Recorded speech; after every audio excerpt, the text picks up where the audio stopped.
এই অতৃপ্ত থাকার কারণেই কিন্তু আজকে এই পরকীয়া বাড়তেছে, এই ডিভোর্স বাড়তেছে। প্রেম ভালোবাসা এখন এমন না, এখন সব আর কি ফিজিক্যাল রিলেশনশিপ, এই জন্য রিলেশন টিকে না। মানুষের মন মানসিকতা তো সবসময় এক থাকে না, মানুষ পরিবর্তনশীল, এটা সবাই জানে। কিছু কিছু মেয়ে আছে বিবাহিত ছেলেদের প্রতি অনেক আসক্ত থাকে, আর কিছু কিছু ছেলেও আছে বউ রাইখা যায়। বাবা মার ভালোবাসা একটা বাচ্চার কাছে অনেক বড় একটা ইম্পর্ট্যান্ট একটা বিষয়। আমাদের দেশে ডিভোর্সের হার বেড়ে গেছে, আমাদের দেশে সেই সঙ্গে পরকীয়ার হারটাও বেড়ে গেছে।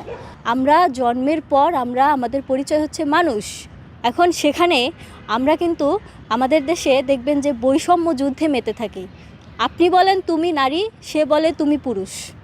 এই যে একটা বৈষম্য যুদ্ধ, এই বৈষম্য যুদ্ধ তারা প্রেম করে, বিয়ে করে, এরপরে যখন বৈষম্য যুদ্ধটা তাদের মধ্যে শুরু হয়, এই যে সারা জীবনের একটা বৈষম্য যুদ্ধ, তুমি নারী তুমি পুরুষ, তুমি এটা করতে পারবা তুমি ওইটা করতে পারবা না, তখন কি হয় তাদের মধ্যে একটা অতৃপ্তি তৈরি হয়। আর এই অতৃপ্ত থাকার কারণেই কিন্তু আজকে এই পরকীয়া বাড়তেছে, এই ডিভোর্স বাড়তেছে। এখনকার রিলেশনশিপে আগে যেমন আর কি প্রেম ভালোবাসা এখন এমন না, এখন সব আর কি ফিজিক্যাল রিলেশনশিপ, এই জন্য রিলেশন টিকে না। যে কোনো একটা রিলেশনের মধ্যে বিশ্বাসটা মাস্ট বি দরকার। এখন আপনার পার্টনারের সাথে যদি আপনার বন্ডিংটা ভালো থাকে বা বিশ্বাসটা ভালো থাকে, আমার মনে হয় না যে এখানে মানে ডিভোর্স হওয়ার কোনো আছে। কারণ ভালো না বাসলে তো আমরা বিয়ে করব না, অবশ্যই ভালো দেখেই বিয়ে করব। এখন বিয়ে করার পরে যদি দুজনের মাঝে ট্রাস্ট না থাকে, দুজন একে অপরকে না বুঝে, অবশ্যই সে বিয়েটা টিকবে না। আর এখন যে জেনারেশন চলতেছে, এখন এর মানুষের মধ্যে ম্যাক্সিমামই পরকীয়া করতেছে, হয়তো স্বামী টাইম দিচ্ছে না বা দূরে কোথাও আছে, এই জন্য মহিলারা আর কি পরকীয়া করে। মহিলা না, এখন তো একজনের একটা বিয়ে ফ্রাই খাওয়া পরকীয়া করতেছে।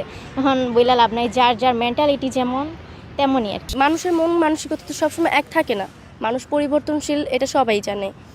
তো আপনার দেখা যাচ্ছে যে বিয়ের পরে আমাদেরকে টাইম দেওয়া হচ্ছে না, অফিসের কাজে নানান ব্যস্ততা, নানান বাহানায়, যার কারণে আমাদের এই ডিভোর্সের মতন এরকমই পরক্রিয়াভাবে লিপ্ত হয়ে যায় একে অপরের সাথে। সবসময় একটা ম্যাচুরিট ছেলে দরকার লাইফে, যে কিনা সবসময় দায়িত্বশীল হবে, সবসময় দায়িত্ববান হবে, মেয়েদেরকে রেসপেক্ট করবে, সবসময় সম্মান করবে, ওরকম ছেলে যেন সবার লাইফে হয়।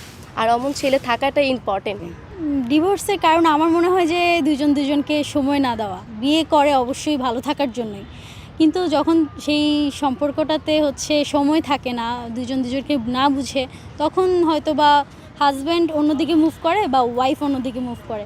তো সেই পর্যায়ে গিয়ে এক সময় ডিভোর্সের দিকে রূপ নেয়। আর যখন বেবি থাকে তখন তাদের ভবিষ্যৎ কি বলবো, অন্ধকার হয়ে যায়। কারণ বাবা মার ভালোবাসা একটা বাচ্চার কাছে অনেক বড় একটা ইম্পর্ট্যান্ট একটা বিষয়।